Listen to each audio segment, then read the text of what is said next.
All right. Hello, Fabian. How are you doing? Really well, happy to be here Yeah, and kind of curious or maybe anxious a little bit too yeah, yeah, about what this is going to be. yeah. Well, apparently it's going to be some music, like you have your synthesizers on the side and guitars behind. That's All not the part theme. It's not the of my theme of our attempts. discussion today, but it could be, right? You're a musician or something. I don't consider myself a musician. No? I don't know. It's part of my life and I like music a lot. In fact, yesterday I realized that I was a kind of, I don't know, in this humor that sometimes I can identify myself. Yeah, And I figured out that I wasn't playing any music. And then I remember how important music is for me yeah, because it's like an anchor. yeah. I don't consider myself a good musician or No? anything, but Okay. it's like a therapy for me. In Yeah, fact, it's one of the things that I do in my current life to get this kind of anchor to yeah, real life. yeah. So martial arts are Martial the arts same. also. Yeah.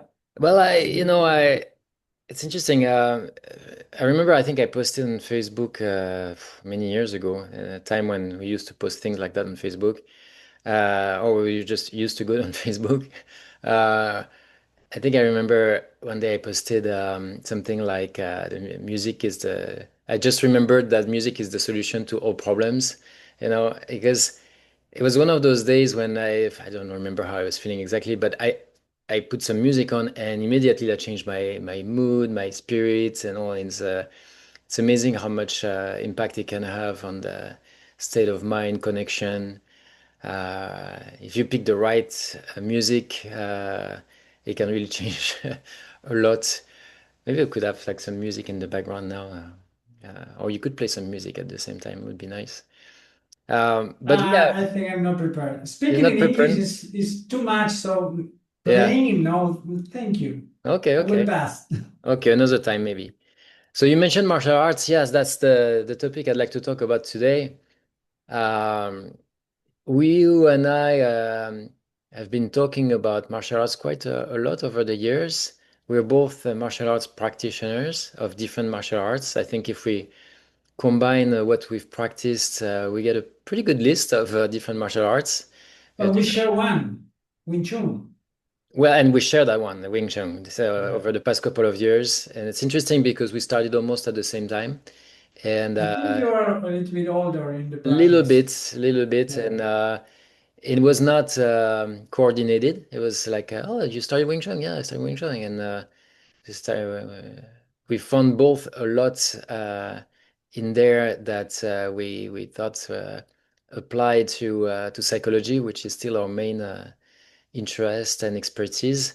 But I knew that, of course, that you've been a practitioner of Aikido and Kendo for a long time because I saw you. I actually didn't attend, I think, a workshop with you where you were talking about the Aikido. I remember at the conference, a CBS conference, you were, I think you were in the, you said it's called kimono also in Aikido?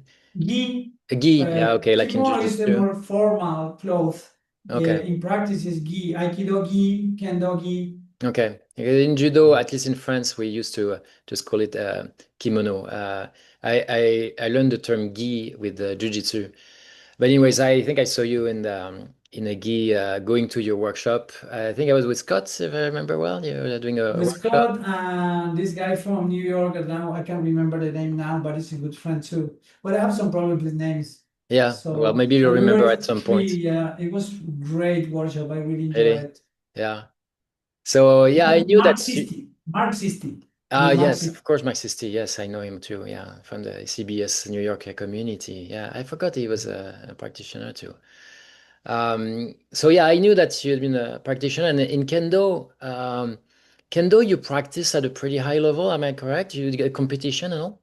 Wow, Kendo. My experience with Kendo was a kind of difficult in a way because I practiced for I don't know 7 years maybe. I was first dan and I participated in many competitions, and I was really involved.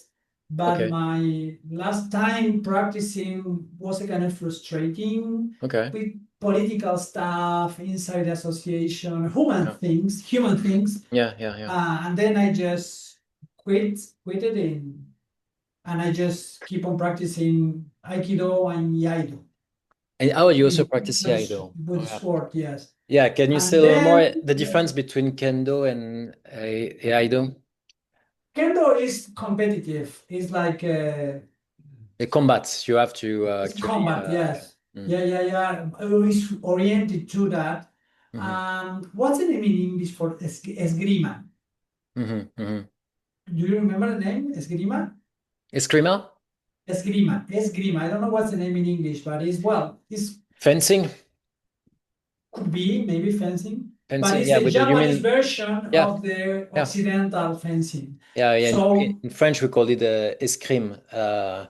So in English, it's fencing. It's basically it's the art of using swords and variations of sword.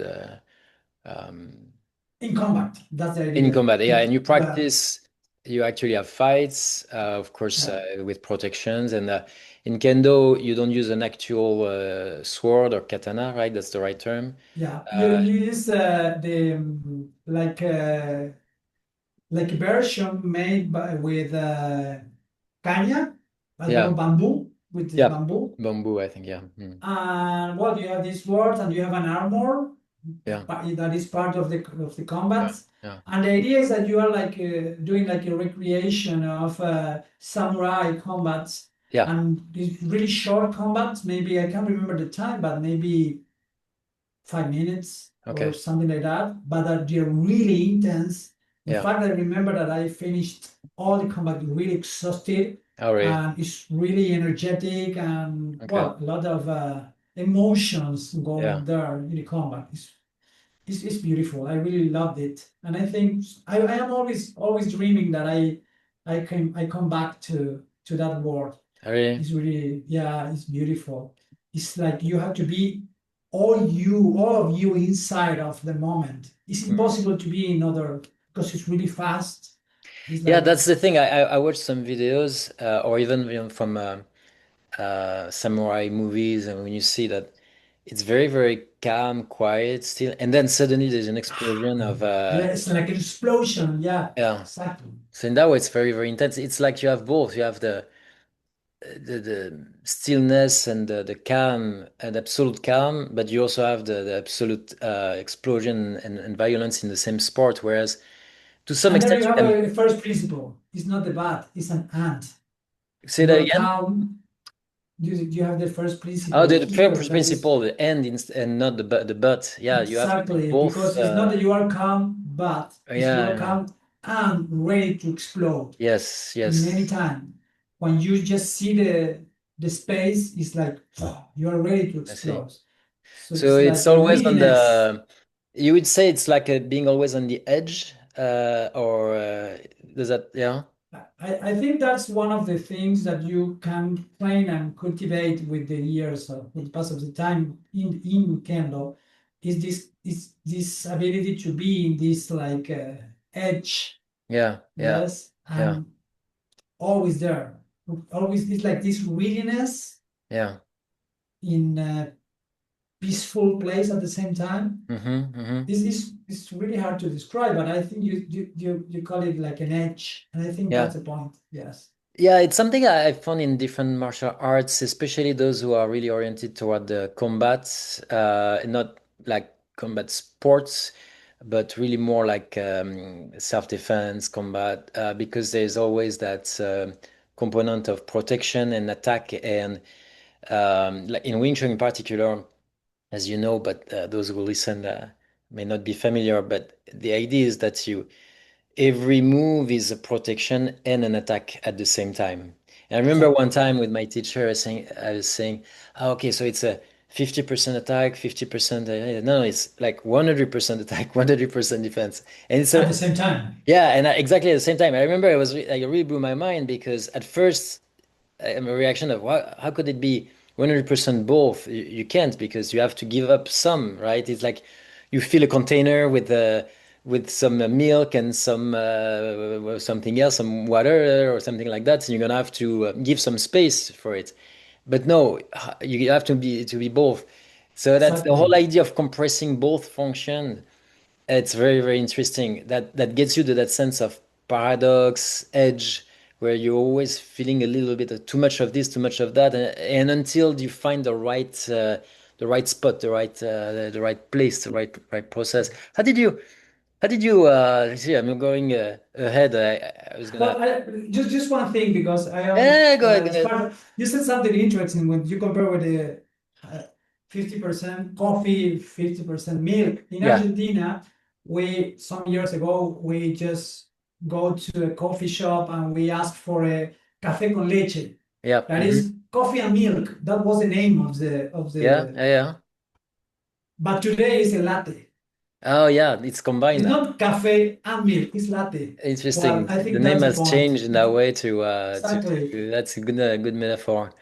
And I think Yeah. it's the same in what we are speaking about. It's like, and maybe in many martial arts, even in Jaido, because Jaido is Okay. more like a kata. It's you with the Yeah. sword and you practice just to um, cut Yeah. and come back, your sword come back to the There's, saya. yeah. And all the katas are with different ways of cutting, Yeah. one, two, three opponent, and then come back to the initial point. It's a practice that you do alone, right? In the idea Yeah, still like a of meditative meditation. practice. Yeah. It, we usually say that the enemy in Iaido is yourself. Yeah. So you're cutting part of yourself to improve and Okay. to grow.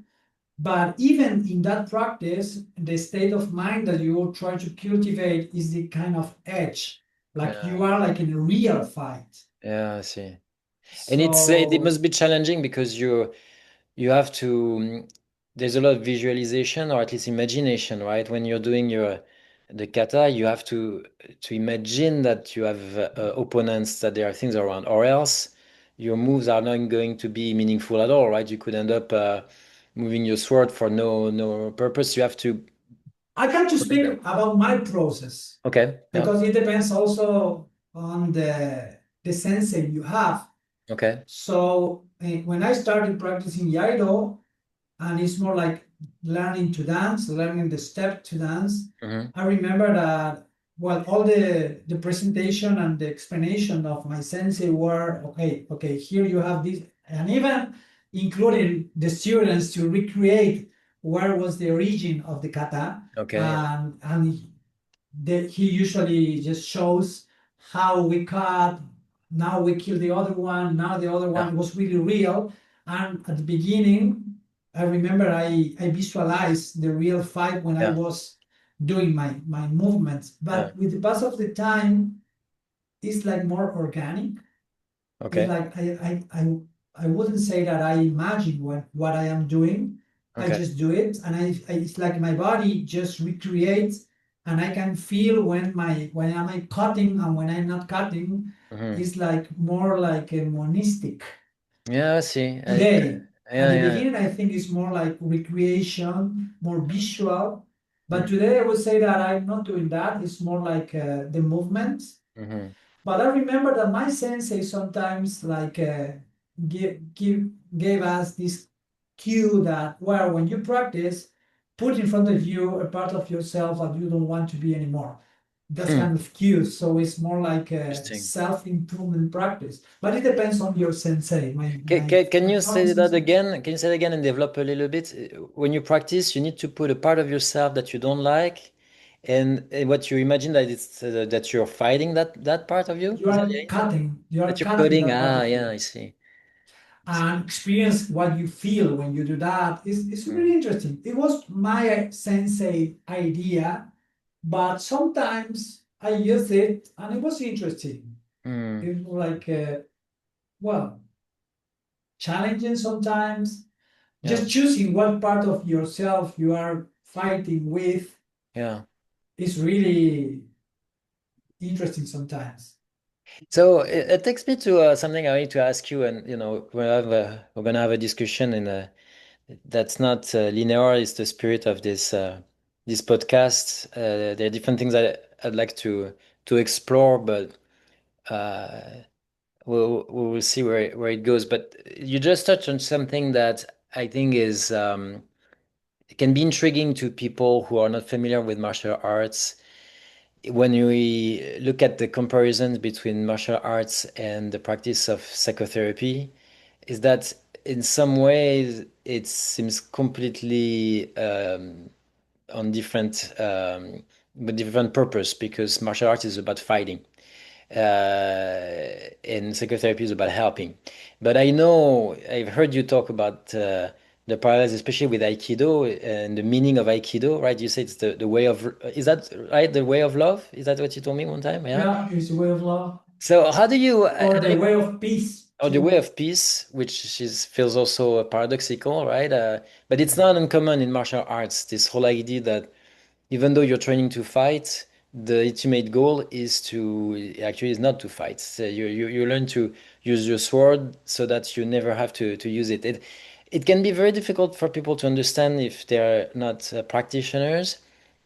Can you say a little more about that? What you, because when, like for example, when you say cutting a part of yourself seems like it's so different than the idea of being self-compassionate, accepting yourself, integrating that part of you.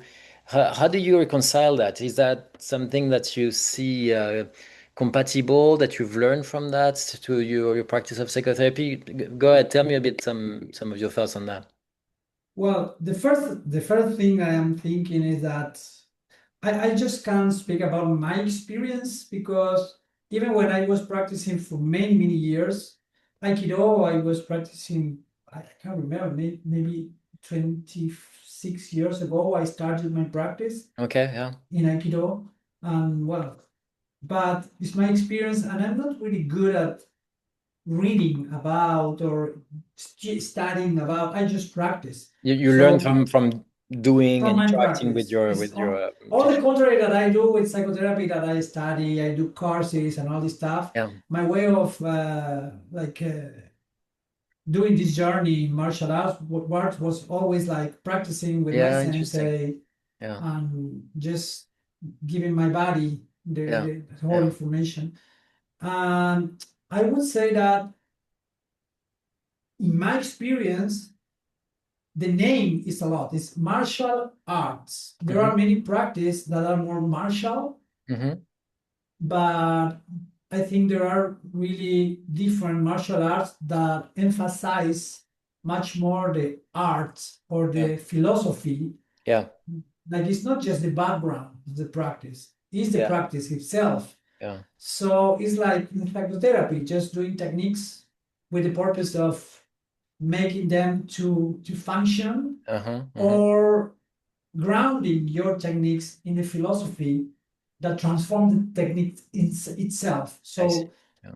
I really like the martial arts that emphasize a lot the philosophy Okay. and the principles, and that explicitly invite the practitioner to to do the journey with the whole purpose of being a better man, for example, or being Mm-hmm. a better person.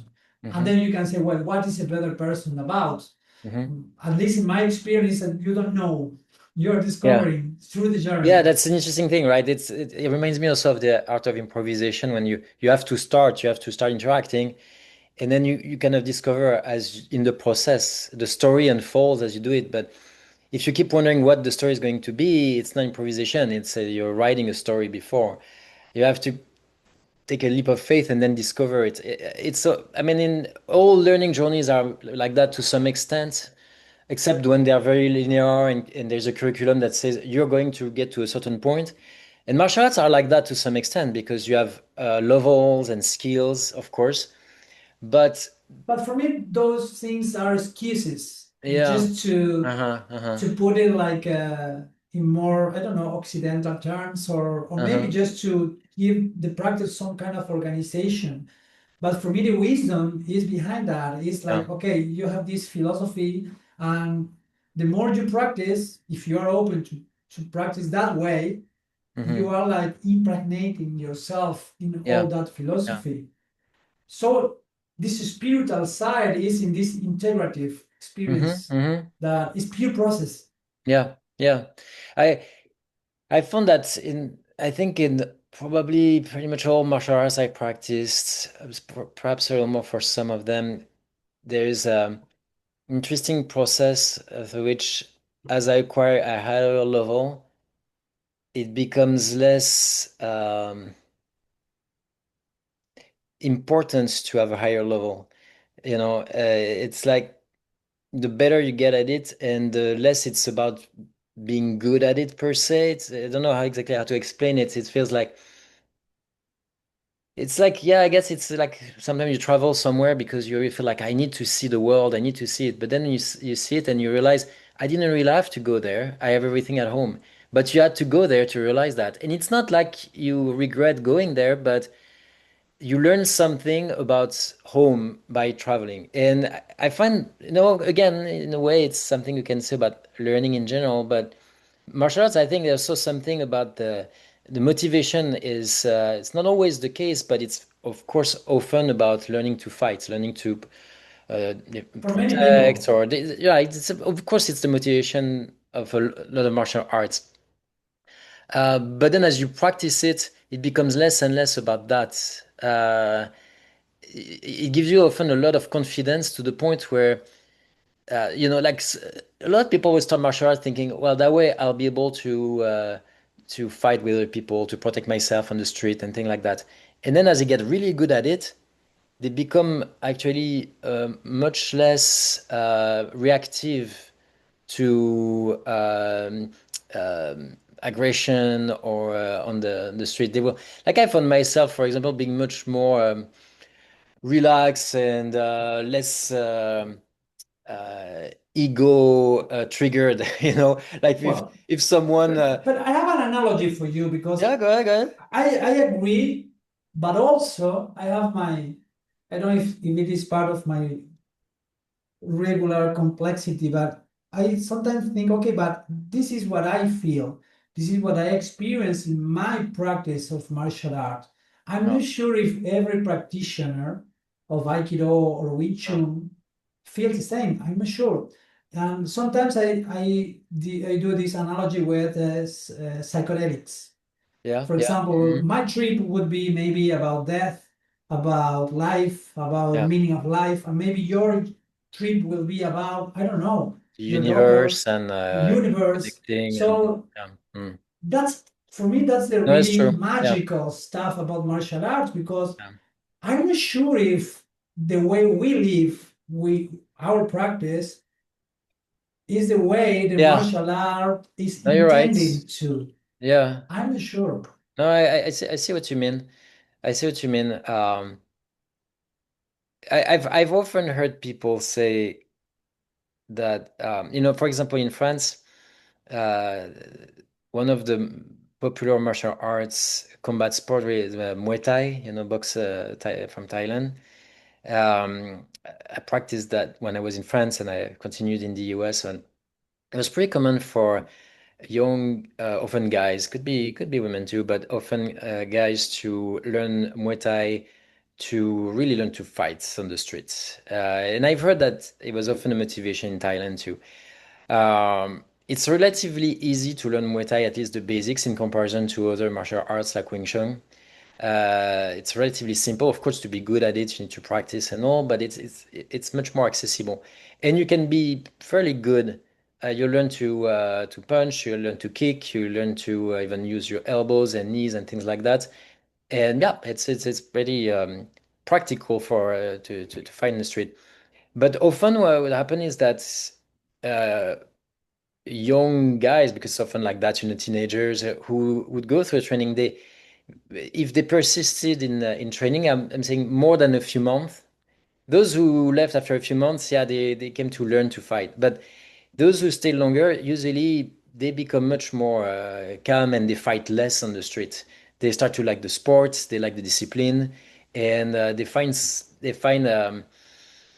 it's like Yeah, I guess a place where you can express that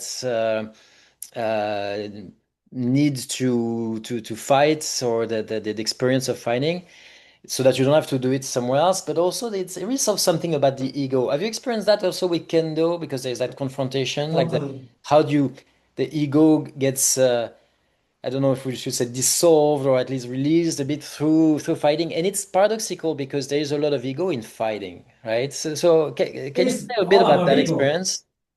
Totally. It's fighting. Well, again, I think that, let me put it in this way. I think that you have martial arts that are more oriented to the martial side, and others that are more oriented to the art or Hmm. the philosophy. Hmm. But inside these two groups, you will have some warriors in the Mm. world of philosophy and Mm. peace, and some monks Yeah, inside the martial. But yeah, maybe those are the exceptions, I see. or the contradiction that every group needs to evolve. Yeah, yeah. But I think that if you practice regularly, even the more martial oriented practices, I think it's an invitation to find something more. I see what you mean. Yeah, It's because you are obliged to respect your body, and that's the first step. yeah. And your body will change, and Mm. your body will show you that there is a limit for your body. Hmm. Hmm. And I Hmm. think that constant like challenge about your body, about your practice, about your strength. I think you have to learn something from that. Yeah. You have to learn something from that. Hmm. So for me, if you practice regularly many years, it's like sooner or later you will have to broke something of yourself and Hmm. to be Hmm. someone else. Yeah, Not different, but you have to evolve. I think it's impossible to keep on practicing without like breaking your ego and being yeah. something else. Well, and there's really something interesting about the confrontation, because not all sports are about competing against another person. There you have team Box, sports, but it's groups, it's boxing. different. And then there are a lot of sports that you do with yourself. You might compete side by side with other people, which is a form of confrontation, like a race, for example. But then things like climbing are just really mostly with yourself. You can have competition with other people. Any competition will be a form of confrontation, but not face to face. Like even tennis is something a little more like martial arts in a way, or ping pong, because you have to beat the opponent who's he can directly interact with your game. It's not like a race. You have your lane and they have their lane, and you just go for your thing. So that's interesting even to look at different sports with the degree of confrontation they have. In martial arts, it's the most probably direct confrontation you can find. I'm directly going to touch you, hit you, interfere with your game. It's a euphemism. And that's that I think it most unnecessarily will trigger your ego, perhaps more than any other sports. Although it depends on how much you invest in it, of course. You can feel crushed because you were beat in a race, of course.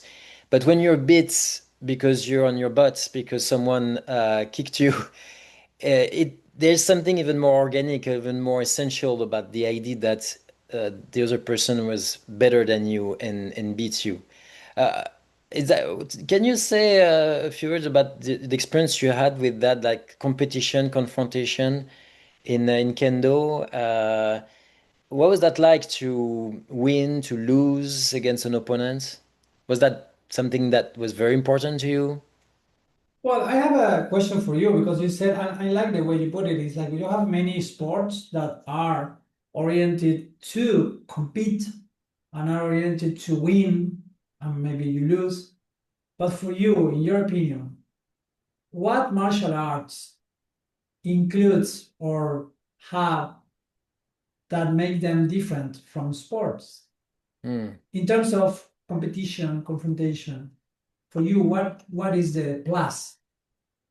Well, it's interesting because First of all, in some ways, it can seem wrong to turn martial arts into sports for different reasons.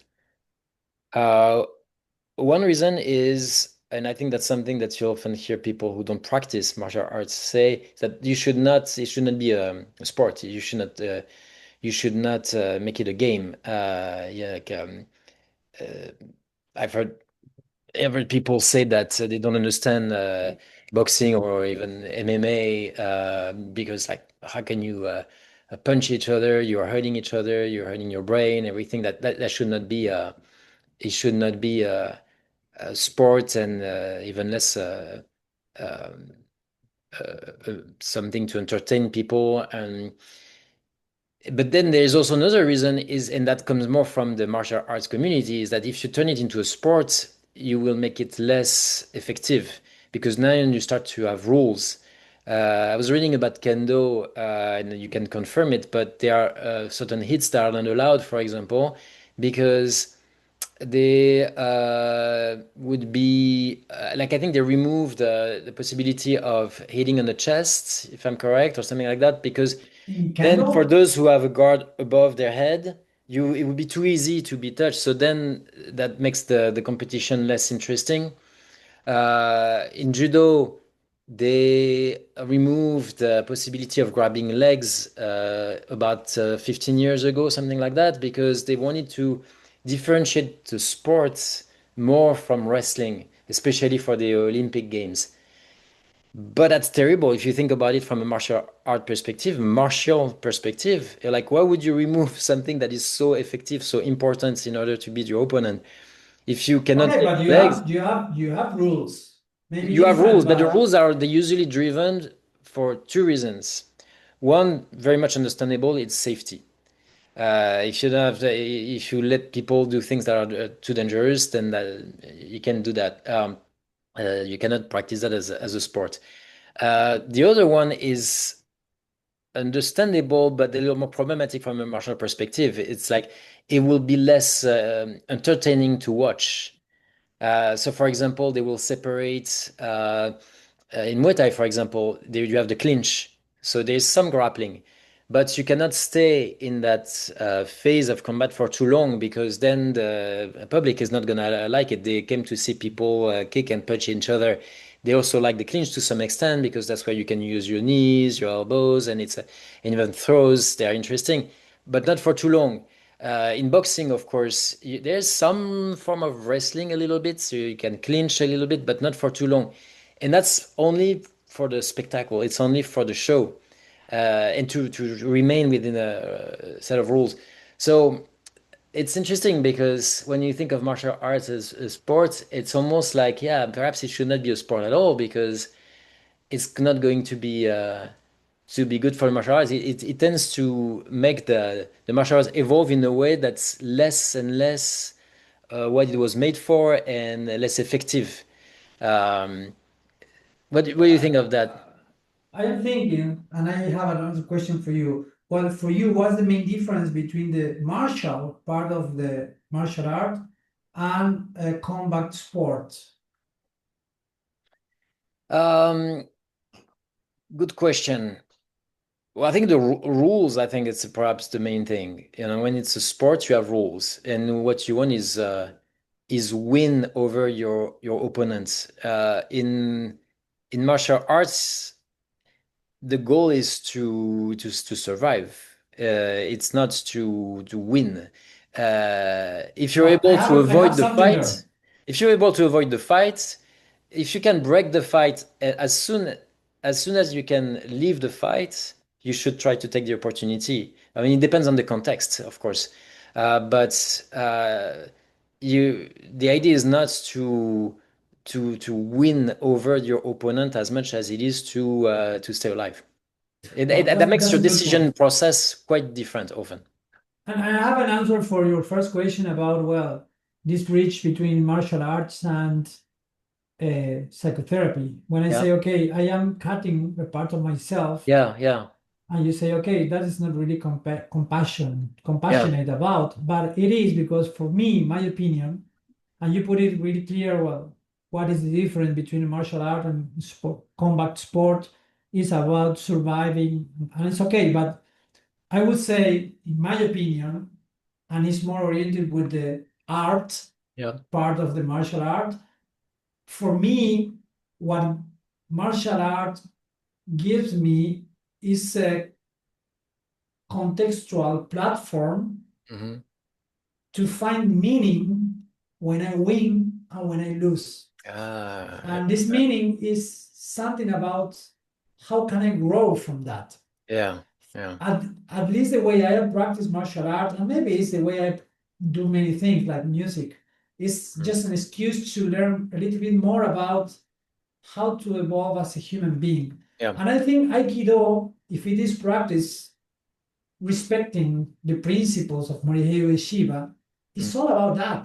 Okay. And that's the peace and love stuff. If you can use a combat as a Hmm. way to learn Hmm. what is happening with you I see. and what are your shadows, what are the things you should keep on working on Hmm. until your death.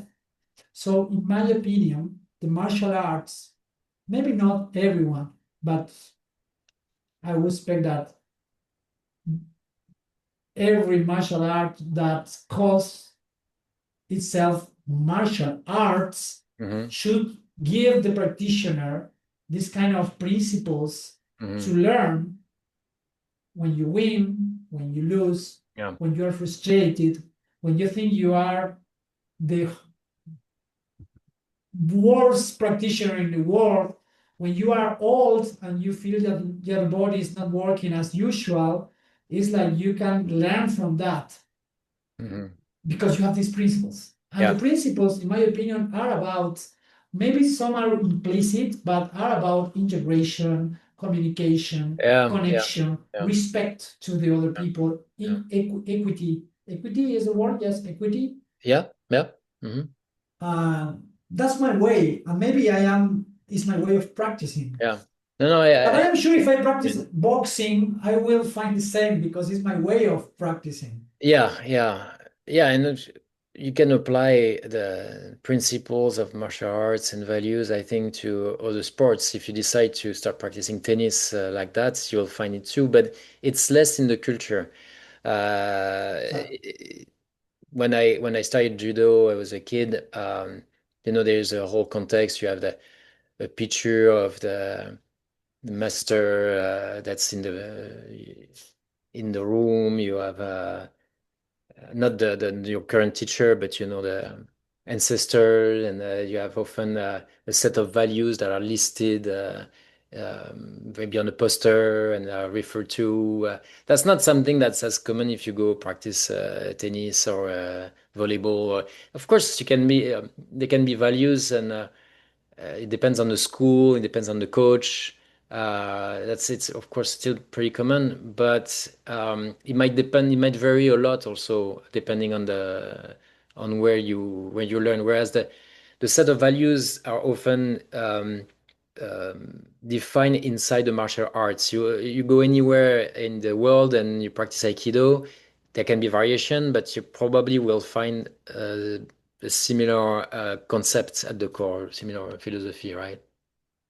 I think so. And in fact, for me, sports are goal oriented totally, and Hmm. martial art are principle oriented, Process based, process like based. like in therapy. Yeah, yeah. It's not It's about. It's. like, I think that's okay, what I you meant lose, earlier. you win, but it's okay. But how Yeah. have you learned about you when you win? Yeah, I think that's How what I what meant have you? earlier when I was saying that you start maybe to reach a certain level, but then eventually it's not about that anymore. I think part of it is because to me, there is a point at which I realized that you never really be the best, for example. There will always be someone who's better than you, or there will always be something more to learn. You can never really completely master your discipline. And I think that And helps. your criteria will change too. I would Yes, say, okay, yes, I think I'm a much more better Aikido practitioner today than 10 years ago. But my body is yeah, older, yeah, my body is harder. yeah, yeah, I don't even fall because yeah, I am afraid of. but I think I'm more consistent with Yeah, yeah, yeah, Morihei Shiva principles yeah, about connecting, feeling the other body, yeah, like so. I don't know. yeah. What are some things that you ended up applying, or let's put it more this way. Can you give some examples of how the practice of martial arts has impacted your life, your psychological life? Like there are things that change in your personality or in the way you were approaching certain things in your life that you learned from martial arts? This is a good question. Well, the first answer is I'm sure that I wouldn't be the man I am without martial arts. But Mm, it's again, I don't have any evidence of that, but it's what I mm. feel. It's like, Yeah. okay, I I was practicing for more than 25 years old, and I was doing psychotherapy as a client, maybe Mm, the same time. So I think both being a client as a in psychotherapy and a practitioner in martial art were the two pillars of my life yeah. to say, okay, today I think I'm doing well in my life. Mm. So it's part of my life, it's organic. Yeah. So I think It's so much part of your life that you cannot even really I can identify imagine what who, influence it has on you. yeah, It's almost like exactly. so for some people like a religious practice, you'd say. Like it really is. Yeah. It's not like a just an activity for you. No, not in It's my okay, case. okay, Yeah, yeah, it's much more important. yeah, And that's something that I realized maybe 1 or 2 years ago because I was struggling about uh, quitting Aikido because I was feeling like, okay, it was too much time. I am tired. mm, I'm not sure if I want to keep on doing this. Um, Sooner or later, I just feel, okay, I want to go to practice. It's like my body was asking me, okay, let's go to practice. And yeah, I'll go maybe once every 2 weeks, but I need that space. yeah, It's something that I can't imagine not going. mm, Or I'm going to Wing Chun, but I need that space. It's like I, I find something about myself in the dojo that I can't find in other places. yeah. Since you're talking It's, about like martial arts as a way of life, really, and how present it is in your life. Um, what do you think of the if you compare the relationship between a student and a teacher in martial arts, which is quite special. There's a it's I mean, of course, it depends on the school teacher and all, but I think there's often something very charismatic or mysterious about the martial art teacher who knows so much, and often you cannot see it from the outside, right? But you sense that they have a lot of power, basically, and you go that you learn that power from them, right? There's a lot of movies and stories about that where the students want to learn to, right? And it's, oh, you can watch Kill Bill or yeah, pretty much all martial arts movies have that component of the students who's going to learn from the master, and the master is either very, very mean or very wise, or he doesn't want to teach you because you don't deserve it. I mean, there's a whole mythology around that, right? Uh, and if we make some comparison with the world of psychotherapy, whether it's a relationship between a therapist and a client, or between a trainer and a trainee, or supervisor and supervisee, I find there is some interesting parallels, perhaps differences. What do you think of that? Have you thought about it before? Since you're also a trainer, you're also a therapist, you also teach. You have taught martial arts. You're not just a student, right? You. it's a good question. I had a chance, but it's something that I just refused to do. It's like Okay. I like to be student Yeah, in yeah, I martial see what you arts. mean. I really like, Yeah. yeah. I don't know why. Maybe I'm tired of. training, and I Yeah, just want to be the it's good to be in a trainee. place where you're not the expert. Yeah, Yeah, I see what you yeah, mean. I think so. I But think have you so. thought about that, like the relationship A student lot, teacher? Or a okay, lot. what are your thoughts on that? Because in therapy, you've studied ACT, DBT, FAP, and now PBBT. They all have an interesting take. BA. Yeah, that's right. So a lot of the models that have an interesting take on the therapeutic relationship and how you use a relationship, the connection, and also what do you think about that? Well, I have many things. The first is like about a trainee, a sensei, a supervisor. I think that you have gurus in many places, and I hate gurus. Yeah. In fact, in part of my life, I was trying to be a guru too, Okay. because it's like something like, okay, I want to be that guy or like Yeah, that guy I that see. are so admired and Yeah. they are so great. And you imagine that they have powers Yeah. inside the psychological world. And it's this part of cult Yeah. inside the associations and everything. I have senseis that I thought they were like gurus, Hmm. and I put them in that position. And sometimes the sensei also collaborates you to put them in that position, Yeah. because Hmm. it's a really, I don't know, it's not great, but it feels good to be admired by your Sure. students and everything. Yeah. And I think there are many senseis, masters, supervisors, psychotherapists that likes to be that to be put in that place, like the gurus. Yeah. It's a Hmm. temptation, and it's ego, and it's Yeah. human, and that's okay. But You're the today, one who yeah, knows has a lot of power and a lot of is admired, right? For humans, knowledge is something very, very important. So the person who has the knowledge has a lot it's power. of power, obviously. Yeah, especially when it's something that is there's in martial arts. It's often that idea of it's not just whether you want to learn it or not, but also do you deserve it? Are you ready for it? There's often this whole For story. my Yeah, yeah, yeah, teaching, yeah. yeah, You'll come back when you're ready, or no, I don't want to take a new student. So you fight, you insist, you persist. You have those stories sometimes when the students sleeps in front of the master's house until he accepts to take him as a student. So it's and again, you yeah, have this kind of combinatory entailment, because if you are accepted to that dojo, now you are special too. exactly.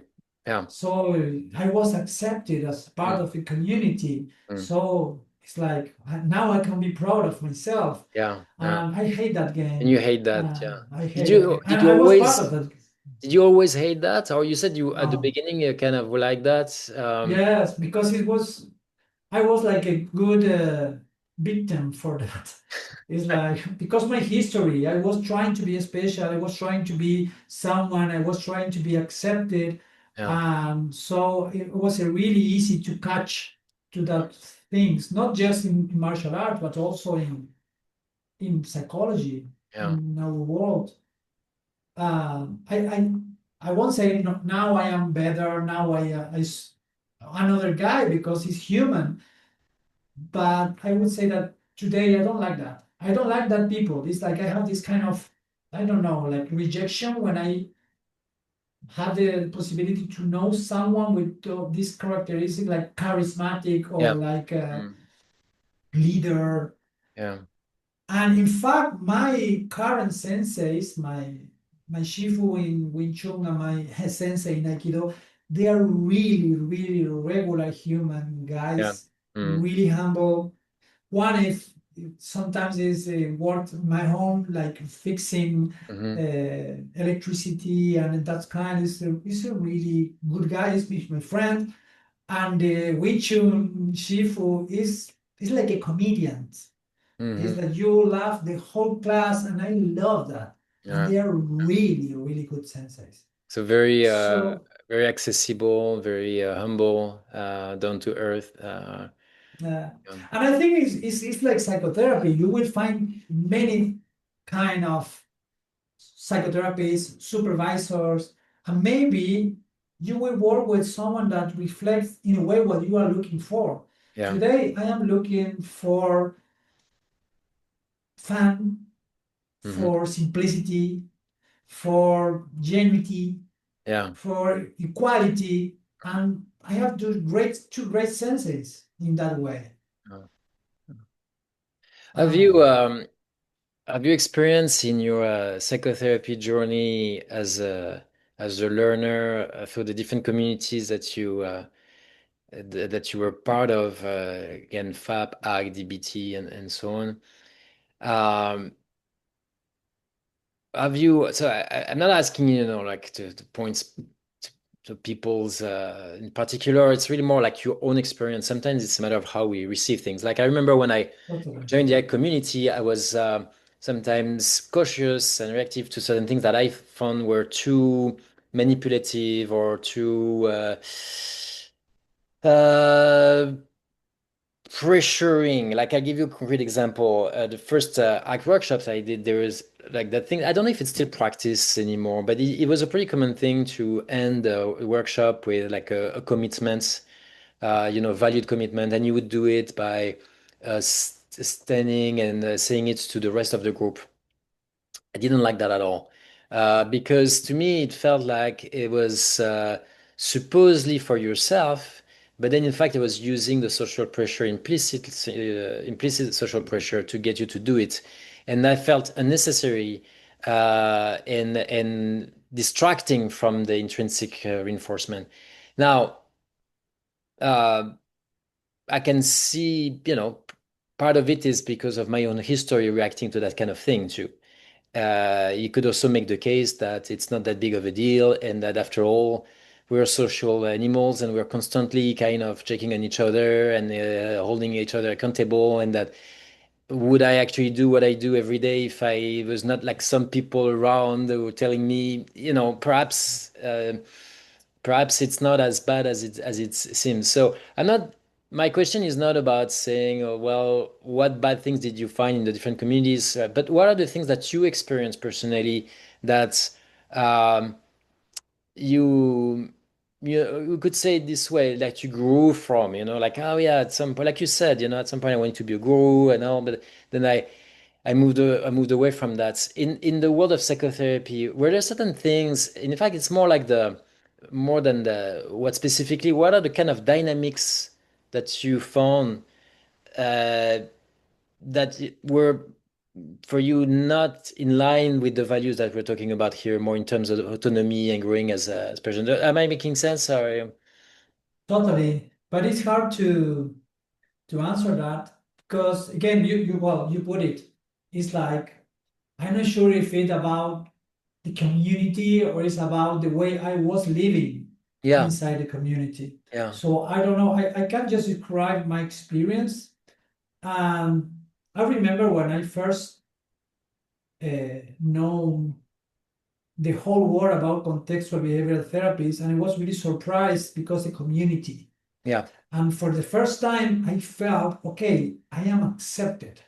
yeah. But I was really damaged because my history, because my pain. So feeling that I was accepted was like finding water in the middle of the desert. Yes, yes, yes, yes. So for me was, oh my God, I want to live here. And for me it Yeah, was like being in Disney World for the yeah. first time. So It's like one of the characteristics of I'm not saying it's the only one, but of cult movements is that they pretty much feed on the vulnerability of potential members. So if you're in a place where you need connection, you're being excluded from your family, your friends, or you divorce, something like that, you'll be more vulnerable, and the group accepts you the way you are. And that's like you said, it's like water when you're very, very thirsty. You'll buy into it more quickly. So yeah. you found that acceptance, right? Is a huge thing. Yeah. And it was just not acceptance of a group. It was an academic group that recognized me as a smart guy. And Hmm. I came from Argentina, Hmm. South America. I was like, I was born in a really, not a really privileged family in terms of economic and culture. So it was, for me, it was like, wow, this is the paradise. Yeah. Yeah, So, you point that the fact that it come from America and as someone from Argentina, for me it's the same thing from France. I remember that American academics or trainers they even answer your emails. It's like, oh wow, they know my name. Oh wow, they are like gods yeah, for us. I like to talk about that because I don't think Americans have realized that well enough. Of I course, don't when think you're so. on the other side, you don't realize that, and it's not a criticism because that's just the result of years of domination in the world, economically, scientifically, and all. So you have to apologize for that. But I'm not talking about inclusion because, well, many of yeah, us is or people are talking about inclusion, but okay, for me, r- answering a mail in English and knowing that the other person is reading it and answering me again, and I felt okay, he understood my email. It yeah, was yeah. like, oh my God, this is Yeah, amazing. yeah, yeah. It's like the master, the martial arts master who accepts you as a student, right? Exactly. I'm Yeah, part of that. I'm part of the dojo. yeah, yeah, yeah, So yeah, I am special in a yeah, way mhm, too, like them. yeah, So for me, for many years, that was really empowering and yeah, reinforcing. yeah, Um, I remember waiting for the new event to go to be with my family. It yeah, was like my yeah. family. Well, that's how we met, pretty much. I mean, I think, Exactly. yeah, right. Especially for several years when we would see each other at different conferences. Like you said about Aikido being a big part of your life. I think a CBS for us is a big family or more than that because it's so big, but the place where people accept you, understand you, speak the same language, and it is very, very powerful. And perhaps even more for people who also have that cultural component when you feel like, oh wow, I'm accepted by the And a semi whole gods, history background of rejection, Yeah, feeling that I was rejected and I deserve that. yeah, But I can't say when, but some things happened around and I started like knowing people and knowing that I was not the black sheep accepted by the white sheeps. I was just a human being yeah, inside other human beings yeah, community yeah. with wolf, with lions, with Mm, again sometimes. And I remember I was doing my last process of psychotherapy that was really, really hard and mm, intense and useful work, maybe because I was ready for that process too. mm, And when I was changing and finding who I was and who, it's like recognizing who I really knew I mm, was. mm, mm, It's like, okay, I could cut the way, I could cut the Fabian that I didn't like. And when I did that, I could recognize that part mm, as me again. So it's not just yeah. okay, this part is dead. It's not dead, it's alive, but I can see that part. Oh, I see. And when I integrate that, I don't know what happened, but it's like suddenly a lot of stuff that means a lot for me just don't means anything like recognition or this kind of I love you, Fabi, Mm, or Fabi, dear Fabi.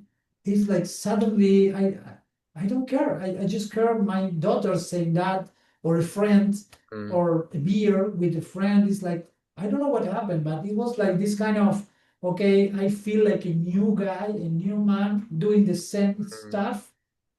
But I think part of all of it was like my work as a client in psychotherapy. Interesting. So that here you talked about the cutting more as a differentiation process than a getting rid of process, right? Exactly. Yes. Mm. A differentiation process. It was not the getting rid that part of me. It's Yeah. just okay, Not I controlled can by experience it. it. You can like it's what we talk about in diffusion, right? It's not about getting rid of, but you're not controlled by No, it. You can interact with it. That's but it's not just diffusion because I was not separated from experience.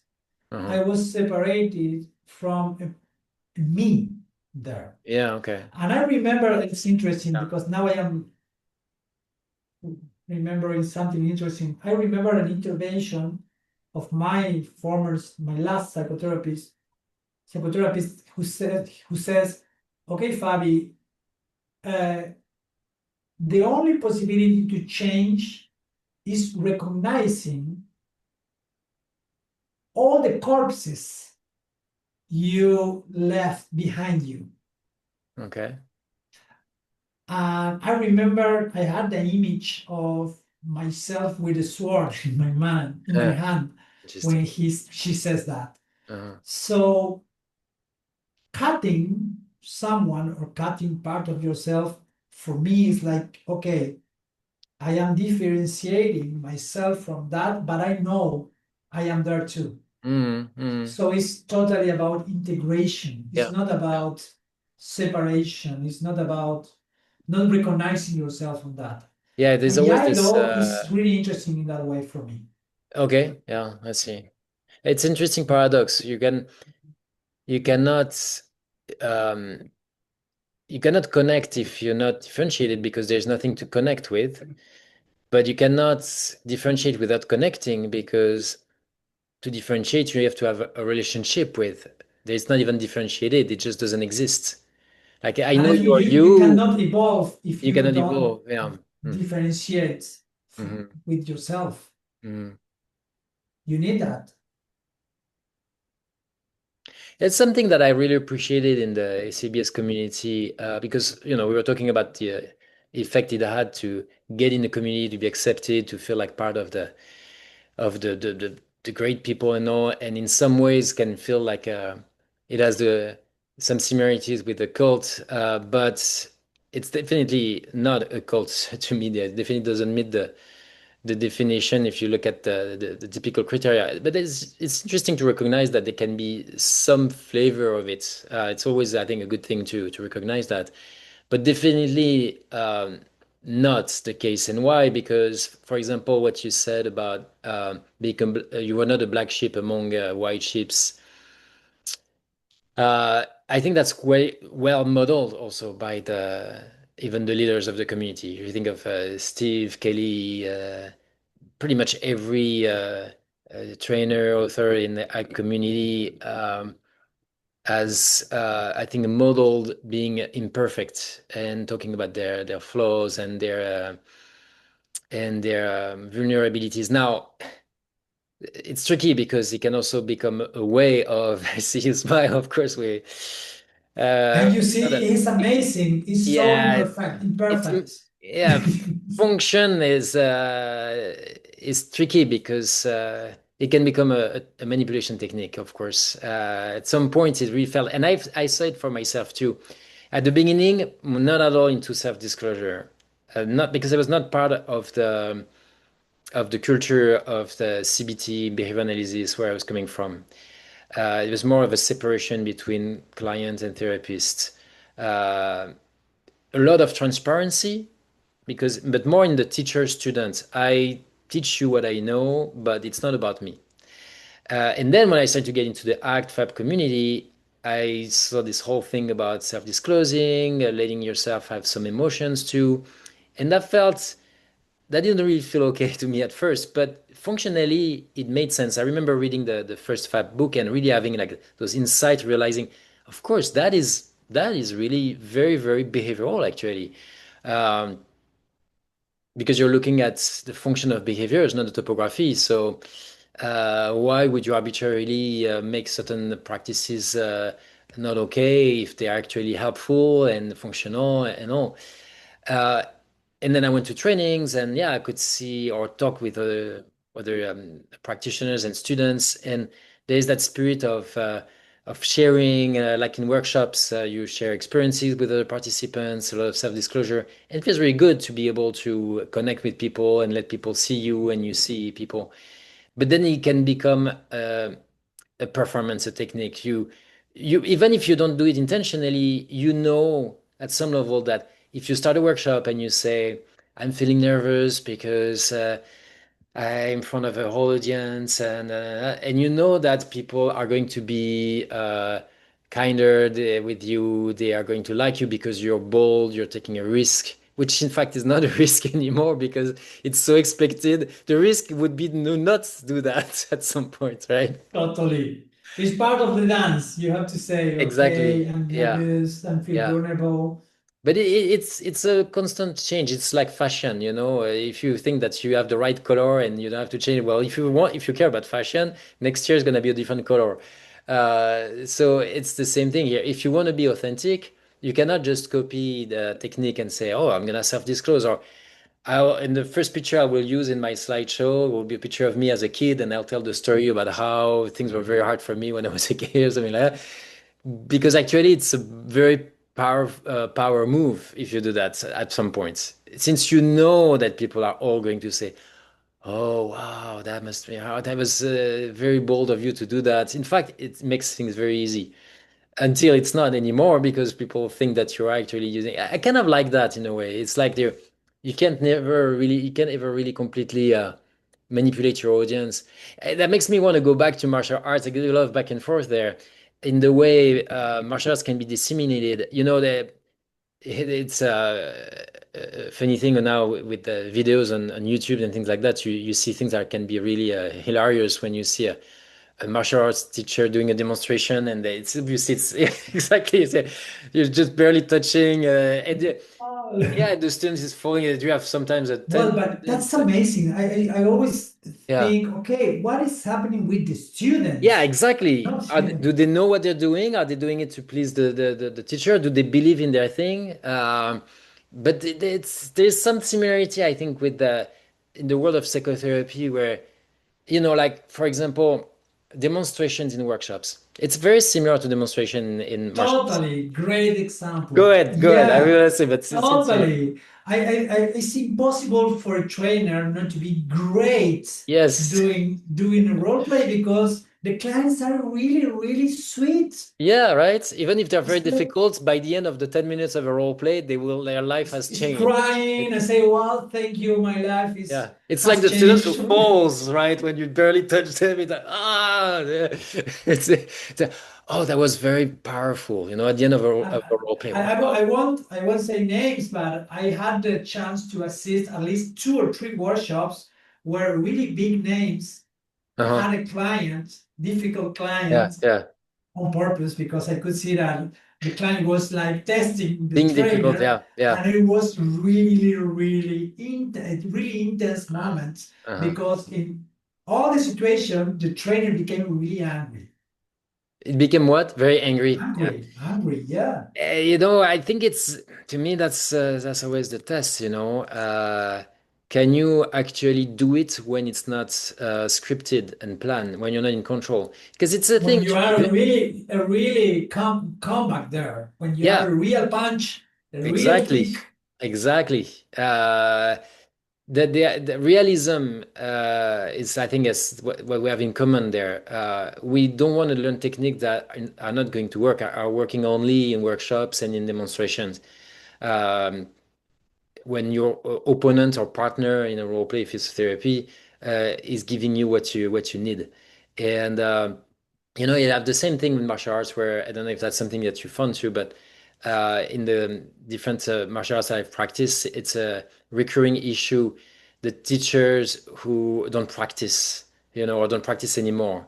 And so, yeah, of course, they are very, very good and they can do this and that, but they, if they were to apply it on the street or even in sports, they would not be able to do it because now the opponent is not complying. And it's the same thing in therapy. If you only practice in demonstration role plays with people who are influenced by you, sometimes they will test you, that can happen, but most of the time it's that's not not the usual stuff. which is Yeah, good because the point is not to it's push the challenge. uncomfortable. Yeah, and Yeah. it's a necessary but what I tell my And again, it's an ego stuff. It's my that can be ego it can be the motivation testing too. your, yeah. That can happen too. But It's funny. Several times I had participants in role plays in my demonstrations, being challenging, but in a good way because that's how people are.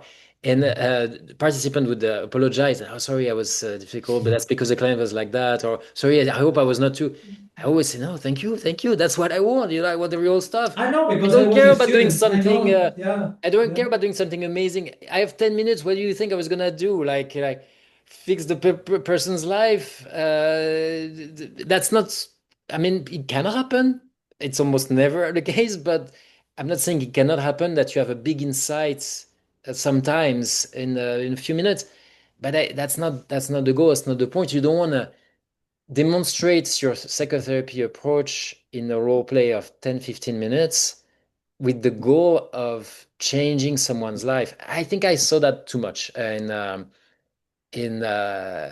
ACT, but other approaches. But in ACT, the approach I know the best, I think there is this unnecessary pressure that trainers put on themselves. Like I don't think it's necessary with bad intention. I think part of it is thinking, No. well, I want to show that it works, and I want to show you good things. But then you forget that that's not realistic anyways, especially if you're not in touch with the actual practice every day or at least regularly. You can forget that 15 minutes is not an hour and even less a month of work And with it's the not client. useful for the students because you are showing something that is not real and simplifying a process Yeah. that is much more complex. Yes. Again, it's like a sensei showing how to fight with a man Finger. with a gun, Yeah, and yeah, you are yeah. using Oh your yeah, finger to you got yeah, disarmed with like or with a the knife. fingers and yeah, So it's like yeah, you can do it for sure, but it's not honest. yeah, yeah, It's not honest. yeah. Psychotherapy, in my opinion, at this today is a really, really complex process. You And think it's not so? about complex process. It's not about one session. It's not Yeah, about two. yeah, It's not about, so imagine 15 minutes. It's yeah, impossible. yeah, yeah. Yeah, I think concepts like creative hopelessness in ACT perhaps have um, created those expectations that no, like I don't think I've ever seen it written to be clear. I don't think it's a claim really, but I think things can become implicitly expected, especially if you learn through demonstrations of a few minutes. You start to think that you're going to have a transformation through one experience. Experiential workshops tend to have that side effect. You do an exercise, 10 minutes, eyes on, and then you're like, wow. But you forget that there's a whole context around it. You went for 2 days with people away from home, special context, it creates a little Exactly. community. If it's at a conference and at night you go out with friends, you don't sleep a lot, so you sleep deprived. Perhaps you drink a little too much, that can happen. But even without that, And you were really emotional because you you're, were in yeah, this new world and you are you're away from accepted. home, yeah, and it's And a special maybe one place. week or 2 weeks after the workshop, you are the same guy struggling with the same fears, having the same problems. Perhaps, although there are people who are transformed deeply by retreats, and how many people have come home after workshops and to change their lives completely. That happens too. Perhaps Okay, but I have it's a question. yeah, Were they transformed or they say they were transformed? We don't placebo know. effects, right? We don't know. Yeah, I wonder about that also with the like the psychedelics retreats that it's pretty Oh, trendy that's right true. now. It's not a new thing, but it's pretty trendy, and I wonder to what extent there is also that effect of wanting something to happen, and no matter what, you'll come back with the feeling like you have learned something. You have some would say, well, who cares? Because if it works, it works. But I don't completely agree with that because, yes, to some extent I agree because in the end it's psychological effect. Where I don't agree is that if you attribute the effect to artificial factors, the problem is that you can become dependent on those factors. Like we said, it can be dependent on the particular person or particular community or a particular practice. Um, so there's that. And I think in the end, there's a risk of reproducing the same issue. You feel like you liberated yourself, but you just got attached to a new thing. I Uh, have a bias on this because, again, I have this assumption that really deep changes need deep processes mhm, um, mhm, and systematic around time processes. mhm, And this is my experience with myself. mhm, And mhm, I took psychedelics. I have mhm. many experiences in my life. I think I am who I am because I just was really involved, committed, and with a lot of discipline in my self-growth Yeah, work. yeah, yeah, So that's my bias. I don't believe in fast, deep, yeah, and powerful. Again, it could be something that maybe evidence will say something different. They will say, okay, this worked again, but I will say, okay, show me the evidence because what works mean? yeah, How are you measuring that yeah, change? yeah, But again, uh, I think the problem is always about the the way you are doing that practice because many people that I learned I knew that were working with psychedelics they were using it systematically and hmm, I always thought okay what will happen when they stop using yeah, it sure, sure. because they were currently using it so Hmm. okay show me the data when you are not using it anymore your whole life. Yeah. Well, there are also people who go to do it, use it one time, they do a retreat, and then they're transformed by that, and then it changes their relationship to reality. I think that's what Steve Hayes talked about. Also, like, I don't know the evidence so I yeah, want me to neither. go I'm not, in. not very expert in the area. I'm interested in the processes, but I don't really know the data behind that. It's interesting. As a client, I had experience with EMDR and with coherence therapy, two models that tend to claim that the changes are profound and quick. Uh, and I did experience that, but I have to admit that. I have serious doubts that it was about the process itself and not placebo. Or In fact, it helped also me better the understand. cumulative processes of Yes, different that practice too. you have in your whole Of life. course, you cannot separate that either. You're right, but there were things that happen after certain sessions. Like in coherence therapy, I was working with therapists who used a lot of metaphors. So a whole session could go on for an hour, maybe sometimes even longer, going through a metaphor in a very experiential way, sort of co-developing the metaphor, and I remember really sensing the transformation of function, to use the or dear RFT terms, in a very deep way, in a way that felt really like a relief of a barrier, something that typically would be for things that I wanted to believe, I wanted to see in a certain way. Like, for example, don't want to be reactive to certain triggers. But I cannot help being triggered by it. And then I would have this kind of session, and it's like it's gone, you know. But then again, I wonder if that was not about, yeah, really placebo effect. You think there is something there that's working, that's very powerful, and now it makes you believe that it's possible, you know. Uh, and there is an interesting effect there. I saw that in martial arts too, actually, that sometimes it's true in sports in general, but if you imagine, if you have like build enough confidence, it can change your ability to like I've sometimes like shifted my perspective in a fight, and enough to like, for example, imagine that you have a weapon even though you don't have a weapon, and it changes completely the power that you have. That's something that we've learned from Filipino martial art in Eskrima, is that we practice with weapons, but it's more about learning how to use to apply the techniques without weapons. It's like a tool that helps you shape your skills. So, for example, Well, I think that could be a good metaphor for psychedelics. yes, They are that's tools, my but point. you Yeah, need someone that is guiding you. yeah, You have to know how to use that tool. yeah. Not depend Um, on it. That's the key thing. It's a tool that helps you refine your repertoire, but it's not about that per se.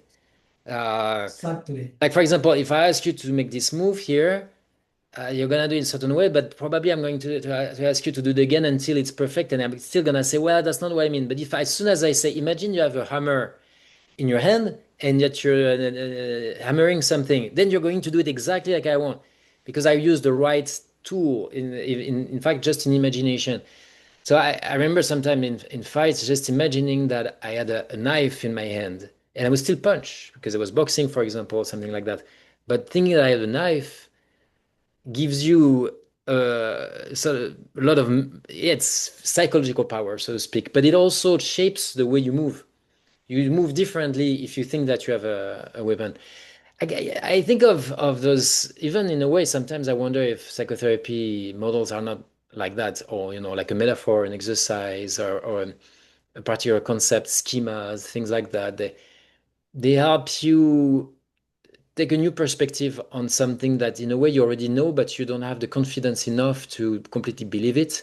Because it's often like that, what comes out of therapy, this feeling that you already knew what you I learned. remember the last time that I drank, well, we call it San Pedro, but Hmm. it's a kind of peyote, Yeah. Hmm. yeah, in Argentina.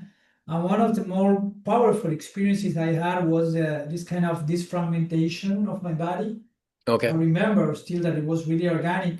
Mm. And after the process, I was doing psychotherapy, and my psychotherapist was really uh, skillful in directing me, orienting me to organize the whole experience, even when she was just a girl without any experience with psychedelics. I'm talking about 15 years ago. Hmm. Um, I was a client of MDR, Okay. MDR2, ACT2, PBBT. Mm. And I think that when we were talking about, okay, psychedelics is a tool for like creating a context of perspective or whatever you want to, the word Yeah. you want to Yeah. use. Yeah. For me, that context must include some kind of disrupting space Okay. when you break yourself into pieces Mm. and then integrate them in a new coherence.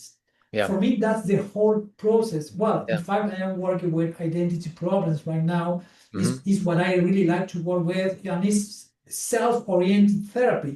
And Hmm. I think if I have to sum up my way of working, is creating a disruption in Yeah. your verbal system, destroying yourself into Yeah. pieces, Yeah. and create like a new coherence Yeah. around who you are. I And in think a it's way, this cutting stuff. yeah, you go back to that idea of coding. Yeah, it's interesting. I think it's at the core of a lot of psychotherapy approaches, more or less explicitly. The idea that you have to dismantle the story, the concept, the pattern, and then you something new emerges from that. Even in spiritual religious traditions, and the idea of resurrection, to me, it's is that you have to die Well, and then come back, exactly. but now you come back under a different. And you are the same, but you are not the same But at the the same time. same, and you're now in the and you have acquired a transcendent function, right? It's the creative hopelessness. You you have to lose yourself. It seems like you're losing yourself at least. The hero journey Yeah, is all yeah, about yeah, that. yeah. But then you come back with that idea of there's something more abstract in a way, but also more essential in a way. Um, But like we were saying, it doesn't have to be. Well, I don't know. What do you think? Does it have to happen? We were talking about the time frame, and we were agreeing that having expectations that it's fast is probably not a good thing. But do you think it has to be a very let's say, because I think you said something like a deep dismantling or something like that. But do you think it has to be necessarily dramatic or spectacular, very intense, very disturbing, or can it be also a slow, smooth, gentle process over time, for example? What's your experience with that? It's a good question. I think it depends on the person. Hmm. Some persons sometimes are dramatic in the way they live and they need these dramatic spaces to do Hmm. dramatic changes. Hmm. Hmm. And some people sometimes need to be just waited and respect Yeah. in the process. In fact, I thought I was the dramatic one, that I Mhm. need this kind of almost traumatic experiences to Yeah. grow. Yeah. But now I realize that I am a really, really uh, sensitive man who needs to be waited for in Okay. everything I do. Okay. So, as a therapist, part of my work today is to be sensitive about the client I have in front of me and Uh-huh. what would be the process about. It's like trying to fit Yeah. my rhythm, trying to fit my Yeah. pacing and my expectations to what the client is ready to do. I see. Uh, but I Do think it depends on. you see a parallel with your practice of kendo? Like you have to sense your opponent's rhythm, Totally. pace. Yeah. And Aikido too, In Aikido. because in Aikido, injuries sometimes happen because you are not feeling the Yeah. body you have practicing with you. And Yeah. sometimes you just do a movement that is too hard for Yeah. someone that is not prepared for that. Yeah. Most injuries in Aikido happen because of that, because the uke is not ready for the nage movement, Yeah. and nage is not sensitive of the limitation of Yeah. uke's Yeah. body. The uke is the person receiving the technique, right? Or the right. Exactly. Yeah. Yeah. It's the Yeah. same term in judo. And so, yeah, it would be the equivalent of the therapist applying an intervention. Like, for example, you see your clients not very, they're avoiding a topic. There's something sensitive there, and you're thinking, okay, I think we should go there. How to expose you. But how do you go Yeah. there, right? Or a trainer that is A trainer, yeah. inviting you to do the shame exercise in Yeah, yeah, FAB, yeah, and you are someone that has a really traumatic yeah, history and you don't know because you have yeah, 100 people in your workshop. yeah. But how do you, what's your approach to reading that, finding that right the attunements with whether it's with your clients, your supervisees, trainees. Do you have like some principles that you follow? Could you repeat the question? Yeah, what do you what are the principles that you follow in order to find the right level of like how much you can push a student, for example, if they're ready with your clients, your supervisees, too much confrontation or not enough? Wow, that's a great question. And my first answer is I'm really bad at this. So I try to be really aware because I know I'm bad at this. Mm. Sometimes I push too much. Okay. That's my general tendency to push too much. And so because I know that, it's like practicing Aikido. If I know that I am really like strong in my way of doing my techniques, I had to be more sensitive than usual because I Yes, yes. know I can Yeah. damage people. Yeah. So that one, my first principle is to be aware of what is your style Mm-hmm. and try to balance. Mm-hmm. If I am really more like passive or more this kind of waiting position, so I have to balance trying to be more like pushy. Yeah, I see. But if I am more pushy, I try to balance trying to Yeah. it's about So you sense in the balancing. you sense in the dynamic. You're sensitive to that dynamic. I imagine that FAP must have taught you a lot with that, right? Because they're so Maybe, yeah. focused on the contingency of the relationship, right? Yeah. And Yeah. I think again, this whole stuff about the movement in FAB allows me to abstract this kind of organic principle Yeah. of being sensitive to the movement, the dance Yeah. that Yeah. is always happening inside, and Yeah. it's more organic. It's, Mm. I think I have that sensitivity to feel the Mm. dynamic in Mm. session. I think the first principle will be that therapist has to be really sensitive of the dynamics Yeah. Yeah. and sensitive of those days that you are not really sensitive. So be extra careful those Yes. days. That's a good point. Depending on how you feel or certain stories of clients, you might be more or less empathetic or connected right away, distracted, and finding that to me that there's the concept in Wing Chun, the Chi Sao, when you're connected in this whole Exactly. right. That's it's so fascinating. It's All the pure sensitivity right, of the yeah. body of your opponent and your own body connected. Yeah, exactly. And there are so many things you can do if you are connected. I mean, it works more than a metaphor. It's so similar to the principles in psychology, in psychotherapy in particular, that sometimes I don't see it as a metaphor, but just as an example of the same thing. Like for example, in my sifu is often talks about the problem with chisa. So for those who don't know, it's in Wing Chun, it's all about punching and kicking, but at a very very close range. So it includes a element of grappling, but not to grapple per se. Wing Chun never has. I don't know how you're taught that, so perhaps you have a different perspective. But the way it's taught to me is that you never really want to grapple or grab your opponent. That's not what you should do. What you want is to hit your opponent and not be hit and be cleared from the contact actually.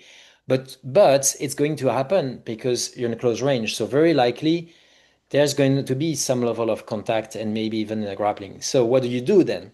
Well, you can yeah, techniques to get out of that grappling, but ways of using that to the so-called trapping hand and or sticky hand and things like that. And what's very fascinating about it is that there are things that you can do when you are connected. I wonder if the Aikido doesn't have similar things actually there. You'll tell me. There are things that you can apply if you are connected because you have that sensitivity. You know what your opponent is doing. But if you try to do Exactly. it when you're not connected, there's no way it's gonna work. No, it's So, impossible. so you're gonna try to grab a punch, but it's impossible to grab the arm of someone who's punching. You'll see a lot of demonstrations where people say, "Okay, if the guy punches me, look at what I'm doing," and then they grab their arm and they put it on that. But you cannot grab the arm. I mean, you can one out of 100 times. If you try to grab the arm, it's never gonna happen. But if you're already in contact with the arm, which can happen if you're in a phase of grappling or struggling, then that's different. There are things that you will be able to do because you sense the movement of your opponent. You know what they're doing. It's not a calculation. It goes too fast. You're too close, but you sense that. And the same thing I had in judo too. So to me, it reminds me so much of what happened in psychotherapy. Yeah, you can Totally. And you it's can not go just deep. You can about challenge your clients, but contact. you have to be connected. Yeah. You It's cannot just come and connection. it's about Yeah, connection. because for example, in Kendo, I remember, well, you have the shinai, that is the sword, and Uh-huh. you don't need to be touching your Yeah. opponent's shinai because the distance is sometimes too close. Yeah. But I remember in the combat, when I was starting to be good in combat, I remember that the first movement my opponent did, I was going inside. Yeah. It's like I was really sensitive to Hmm. every small movement of my opponent, Yeah. and that is all about connection. But it's Yeah. not just contact; it's Yes. connection. Yes. Yes. It's to feel the person you have in front of you and to feel every movement and this kind of sensitivity. I remember Mavis always uses this expression that exquisite sensitivity Yes. Yes. Yes. Yes. to the person you have in front of you. I think that's Yeah. if you don't have that, it's really difficult to do psychotherapy. And what's interesting is that the way of developing sensitivity is, to me, is very similar in martial art, at least the way I learned it in Wing Chun. And it's true also in Jiu-Jitsu. Um, Probably in Judo too, but I learned that when I was younger, so I may not have understood that at that time. But it's very similar with the way you want to develop that sensitivity in psychology, in psychotherapy. you have to be engaged but relax, right? If you're too contracted, you don't It's feel anything, impossible. right? Like I remember, it can still happen, but especially at the beginning, my sifu in Wing Chun would say, relax your wrist. And I was like, but I'm relaxed. I mean, I'm as relaxed as I've ever been. What do you mean? It took me a long time to realize, oh, I didn't realize I was so contracted because I didn't have Because it's sensitivity to relaxed but alive at the not same alive, but time. engaged, yeah. And finding that right level, I'm sure people who practice dance, for example, yoga, probably a lot of sports, if not all, golf, I imagine, uh, have that element where you have to be relaxed but engaged.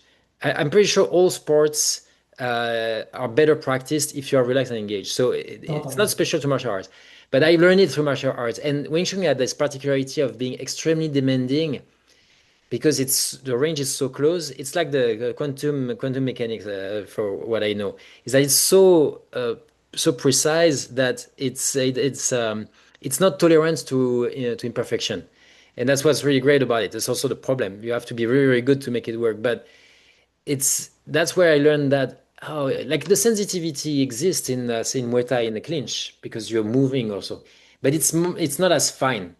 You can sense when your opponent is going left, right, relatively easily. With Wing Chun, it becomes so precise that it's that micro movement to the left or to the right that you learn to recognize. And so that requires being relaxed but engaged. And it's a whole process to develop that sensitivity. It's very fascinating. You think you have it, and then you realize, no, actually, I didn't have it. I found the same thing with psychology. You think you're empathetic, but maybe not. Maybe you're not empathetic. Maybe you're actually still projecting your own reality onto the client. Or you think you're sensitive and compassionate, but maybe you're But not. you're not. It's always going to be through the feedback that your opponent or partner or client gives you that you're Totally. going to learn that sensitivity. If they're honest with you, and if you are open to it, if you're honest with yourself when you get that feedback. Yeah, again, and I think your client will be honest with you if you're open to hear when Exactly. they disagree Yeah. with you, when they don't like Yeah. the way you're practicing. Yeah. Maybe that's the second principle in my therapy is I have to create space with honesty is Yeah. always there. Yeah. And again, I think in martial art, you need that too. You need a honest opponent because it's honest because it's proving you and it's helping you and it's like putting his whole body in Yeah. the service of your learning. Yeah. So I think that is honest practice. And Yeah. I think we need that in therapy, is to be honest.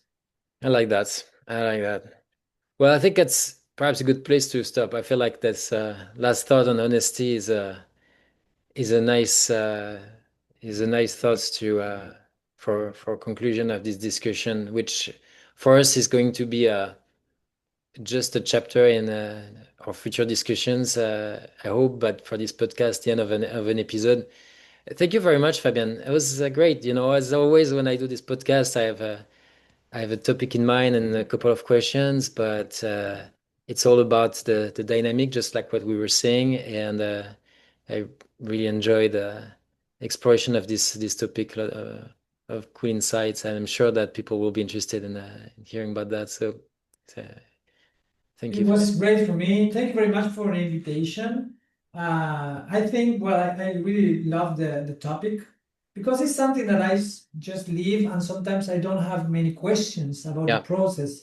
Uh, in fact, now I am feeling that I want to go to practice because it's like, okay, yeah, it's amazing. Yes, For those who have not had not experience of practicing martial yeah. art, I think it's a great opportunity. Yeah, I tend to think that it's good to have at least some experience. I mean, again, I think that you can find what we talked about today in a lot of other practices, not just sport, but music, cooking, or Uh, because you'll find the principles probably everywhere. But there's something though with the physicality of it, that at least that physical aspect to it, I think is important. There are really things that I want to say I thought I understood, but I understood them, but not to the level that I understood them through martial arts, things in psychology, I mean, that I wrote about, I taught, I used in my practice, but then something clicked through martial arts that really made me understand it. So that humbled me and thinking, okay, uh, there are definitely things that we can miss, but we can find it in different ways. Yeah, totally. Because the whole five, at least the three martial arts that I had more practice with, Kendo, Aikido, Iaido, the name of the martial art implies something that for me is essential to learn, and maybe it's present in other practice, that is the do. Do Yeah, the means way, path, right? The is the path. way, exactly, is Yeah, living the process, yeah, is all about the process. So yeah, I think if you learn to live your life in that way, you don't need any more, anything more. yeah. It's like, Very cool. okay, my friend, Thank you thank you very very much, much. Fabian.